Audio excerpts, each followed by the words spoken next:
Good morning students, welcome to Ashvik academy. Students, आज की video में हम पढ़ने वाले हैं WH टाइप सेंटेंस के बारे में। तो WH टाइप सेंटेंस क्या होता है? ऐसा सेंटेंस या ऐसा हिंदी का वाक्य जिसमें कब, क्यों, कहाँ, कैसे, किस लिए, कितना, कितनी इस तरह के प्रश्नसूचक शब्द आते हों, तो ऐसे सेंटेंस को हम लोग WH टाइप सेंटेंस कहते हैं। बात समझ में आ गया? यानी कि प्रश्नसूचक शब्द जिस सेंटेंस में आते हों, जिस वाक्य में आते हों, तो ऐसे सेंटेंस को हम लोग WH टाइप सेंटेंस कहते हैं। समझ में आ गया कि जिसमें कब, क्यों, कहाँ, कैसे, किस लिए, इंग्लिश में अगर कहना चाहें तो how, why, where, when, what, whom, whose, अगर ऐसे शब्द आए तो इस तरह के सेंटेंस को हम लोग WH टाइप सेंटेंस कहते हैं। ठीक है, चलिए आगे चलते हैं, बात करते हैं WH टाइप सेंटेंस के स्ट्रक्चर के बारे में कि इसका ट्रांसलेशन कैसे होगा, इसको लिखा कैसे जाता है। तो सबसे पहले देखिए QW यानी क्वेश्चन वर्ड। आप चाहे तो यहाँ पर WH वर्ड भी आप लिख सकते हैं स्ट्रक्चर में। मैंने यहाँ पर क्वेश्चन वर्ड लिखा है, शॉर्ट में QW लिखा है, बट आप चाहें तो स्ट्रक्चर में WH टाइप वर्ड भी लिख सकते हैं। ठीक, तो सबसे पहले क्वेश्चन वर्ड, उसके बाद हेल्पिंग वर्ब डू या डज, फिर उसके बाद फिर सब्जेक्ट, सब्जेक्ट के बाद फिर वर्ब की फर्स्ट फॉर्म यानी कि वर्ब का जो बेस फॉर्म होता है वो लिखेंगे, उसके बाद फिर ऑब्जेक्ट। समझ में आ गया? तो क्या क्या होना चाहिए? सबसे पहले हमें क्या लिखना होता है? Question word. क्वेश्चन वर्ड के बाद हेल्पिंग वर्ब डू या डज, डू या डज के बाद फिर सब्जेक्ट, सब्जेक्ट के बाद फिर वर्ब की बेस फॉर्म, उसके बाद फिर ऑब्जेक्ट। ध्यान रहे कि सबसे पहले क्या लिखना होता है? क्वेश्चन वर्ड, उसके तुरंत बाद क्या होना चाहिए? हेल्पिंग वर्ब डू या डज होना चाहिए। चलिए अब बात करते हैं कुछ एग्जाम्पल्स की। जैसे यहाँ पर देखिए एग्जाम्पल नंबर 1 लिखा हुआ है कि तुम सुबह में कब उठते हो, है ना? तुम सुबह में कब उठते हो। तो इसमें क्वेश्चन वर्ड क्या हो गया हमारा? यहाँ पर देखिए क्वेश्चन वर्ड हमारा यहाँ पर क्या है? कब। उसके बाद क्वेश्चन वर्ड के बाद फिर देखिए मेन चीज़ इसमें क्या है? सब्जेक्ट तुम।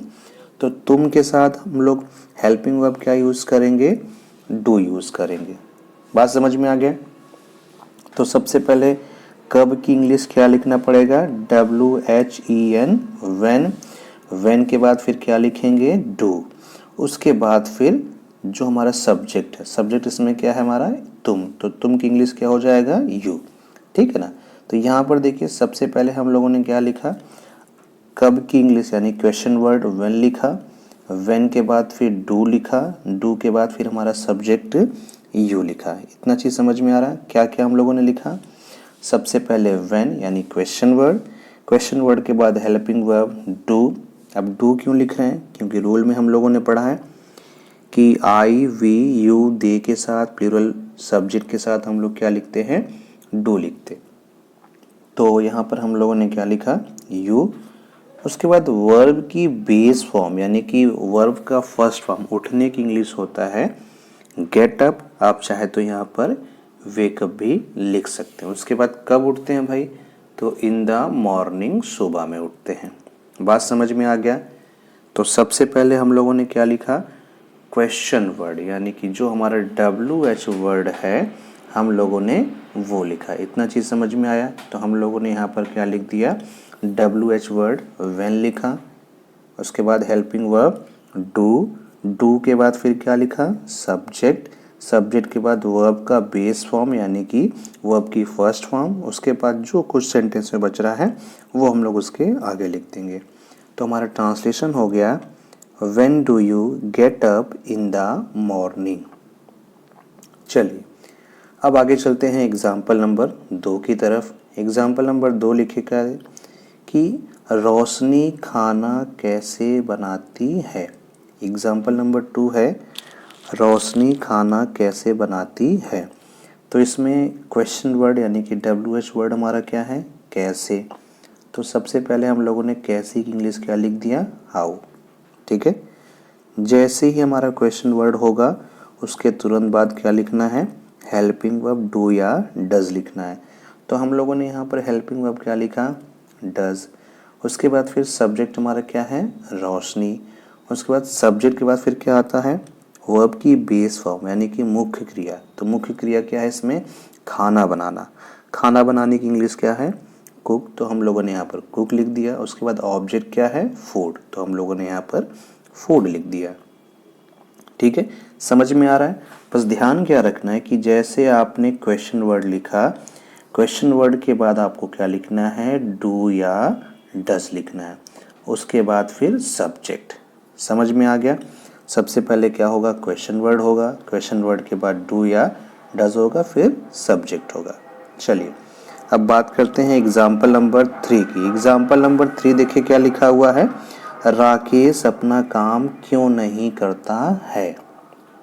ठीक है, एग्जाम्पल नंबर 3 है, राकेश अपना काम क्यों नहीं करता है। तो इसमें क्वेश्चन वर्ड हमारा क्या है, क्यों। ठीक है, तो यहाँ पर देखिए क्यों की इंग्लिश हम लोगों ने क्या लिख दिया, वाई। अब क्वेश्चन वर्ड के बाद क्या आता है, हेल्पिंग वर्ब, या तो डू या तो डज। तो चूंकि हमारा सब्जेक्ट यहाँ पर राकेश था, चूंकि ये सिंगुलर नाउन है, इसलिए हम लोगों ने यहाँ पर हेल्पिंग वर्ब क्या यूज़ किया, डज। उसके बाद फिर क्या लिखा, सब्जेक्ट। अब यहाँ पर देखिए फ्रेंड्स कि सेंटेंस के अंदर क्या आ गया, नहीं आ गया। तो लास्ट वीडियो हम लोगों ने पढ़ा था कि अगर सेंटेंस में कहीं पर नॉट आएगा तो नॉट को क्या करते हैं, हमेशा वर्ब के फर्स्ट फॉर्म के पहले लिखते हैं। यानी कि जो भी आपकी क्रिया होगी उसी के पहले, जो भी आपका वर्ब होगा उसी के पहले नॉट ऐड करते हैं। तो इसलिए हम लोगों ने इस नॉट को कहाँ पे लिखा, डू के पहले लिखा। बात समझ में आ गया। तो सबसे पहले हम लोगों ने क्या लिखा, क्वेश्चन वर्ड वाई यानी क्यों की इंग्लिश वाई लिखा। उसके बाद हेल्पिंग वर्ब डू या डज, फिर सब्जेक्ट, सब्जेक्ट के बाद फिर हम लोगों ने नॉट लिखा, नॉट के बाद do. Why does Rakesh not do, Rakesh क्यों नहीं करता है।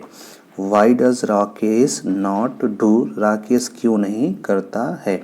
तो राकेश क्या नहीं करता भाई, तो इसमें हमारा ऑब्जेक्ट क्या है, अपना काम। तो अपना काम की इंग्लिश हम लोगों ने यहाँ पर क्या लिख दिया, हिज वर्क लिखा। अब ये हिज वर्क ही क्यों लिखा, क्योंकि हमारा जो सब्जेक्ट है वो थर्ड पर्सन सिंगुलर है, इसलिए हम लोगों ने यहाँ पर हिज वर्क लिखा। अगर यहीं पर मान लीजिए कि राकेश की जगह कोई फीमेल नाम लिखा होता, यानी कि कोई लड़की का नाम लिखा होता है, तब हम लोग हिज वर्क की जगह हर वर्क लिखते हैं। ठीक है ना। चलिए आगे चलते हैं, बात करते हैं एग्जाम्पल नंबर 4 की। तो एग्जाम्पल नंबर 4 देखिए क्या लिखा है, वह कौन सी किताब नहीं पढ़ता है। ठीक, एग्जाम्पल नंबर 4 है, वह कौन सी किताब नहीं पढ़ता है। तो इसमें क्वेश्चन वर्ड हमारा क्या हो गया, कौन सा। ध्यान रखेंगे, कौन सा कौन सी के लिए आपको इंग्लिश क्या लिखना है, विच लिखना है। ठीक है ना। तो सबसे पहले हम लोगों ने कौन सा के लिए यहाँ पर देखिए विच लिख दिया। ठीक, इधर देखिए कौन सा कौन सी के लिए हम लोगों ने क्या लिखा, सबसे पहले विच। विच के बाद अब देखिए, जैसे अगर क्वेश्चन में कहीं पर कौन सा कौन सी होगा तो इसमें बस ध्यान आपको क्या रखना है, जैसे हिंदी सेंटेंस में देखिए यहाँ पर कि कौन सा कौन सी शब्द के बाद नाउन आ रहा है। ठीक, समझिएगा इसको कि जैसे हिंदी सेंटेंस में कौन सा कौन सी शब्द के बाद तुरंत बाद नाउन अगर आ रहा है तो इंग्लिश में भी उसका ट्रांसलेशन सेम टू सेम तरीके से करेंगे। यानी कि सबसे पहले विच लिखेंगे कौन सा कौन सी की इंग्लिश, उसके बाद जो भी उसके बाद नाउन आएगा उसको लिखेंगे। इसलिए हम लोगों को क्या लिखना पड़ेगा, सबसे पहले हम लोग क्या लिखेंगे, विच लिखेंगे। बात समझ में आ रहा है। सबसे पहले विच लिखा, विच के तुरंत बाद जो भी नाउन है वो, जैसे यहाँ पर क्या कह रहा है, कौन सी किताब, तो उसका इंग्लिश क्या हो जाएगा, विच बुक। बात समझ में आ रहा है कि अगर सेंटेंस में कौन सा कौन सी के बाद नाउन लिखा होगा तो इंग्लिश में भी सेम टू सेम आपको विच के बाद, यानी कि कौन सा कौन सी की इंग्लिश विच के बाद तुरंत नाउन लिखना है। चलिए आगे चलते हैं।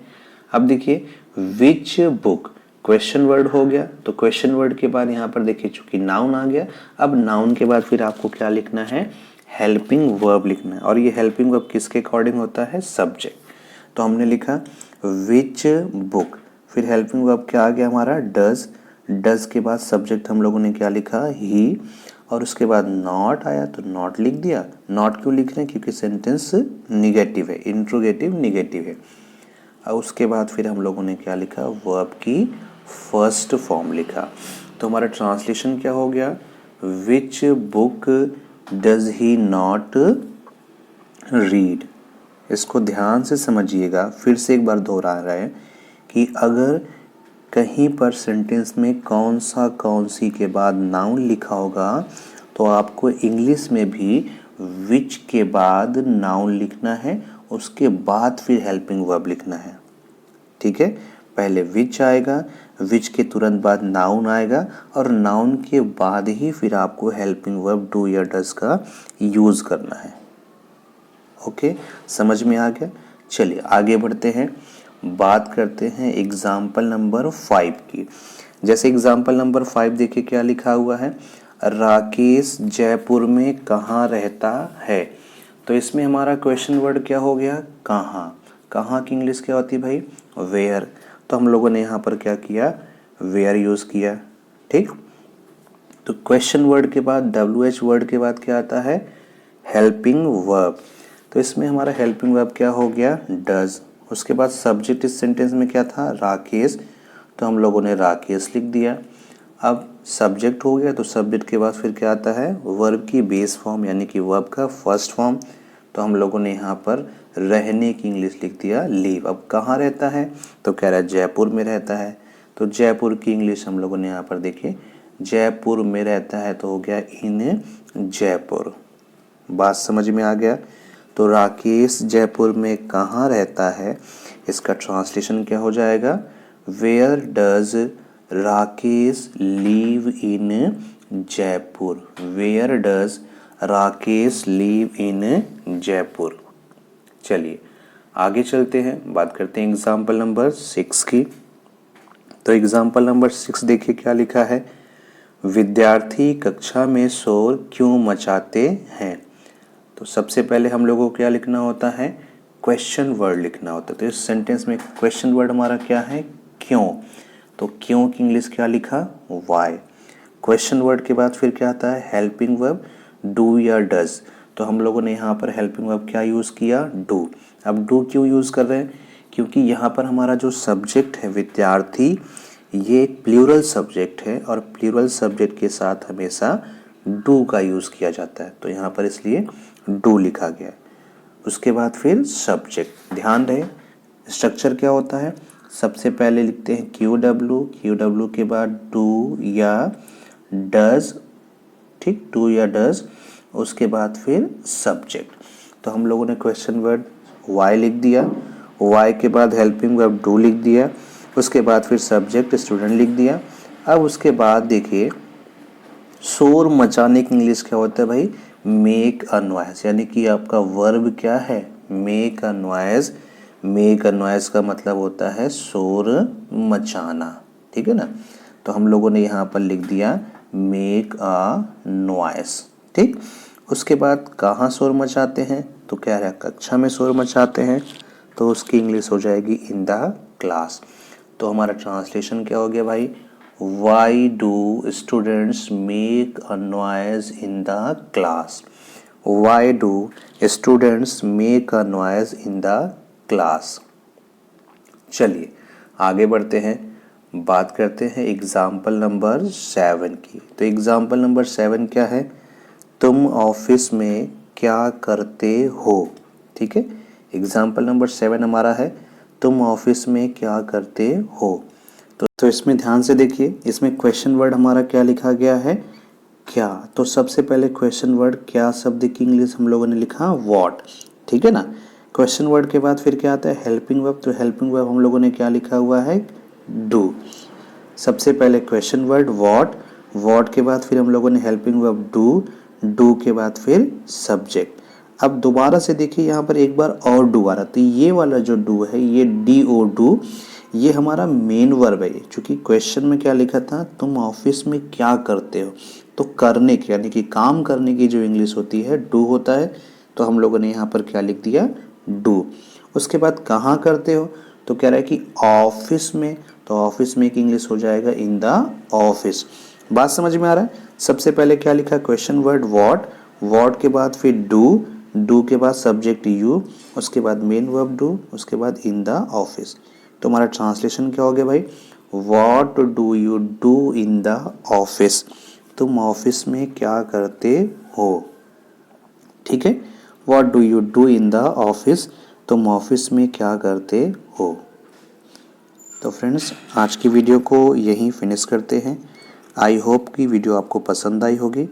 अगर वीडियो पसंद आया तो चैनल को लाइक करिए, सब्सक्राइब करिए और अपने दोस्तों के साथ शेयर करिए। मिलते हैं नेक्स्ट वीडियो में।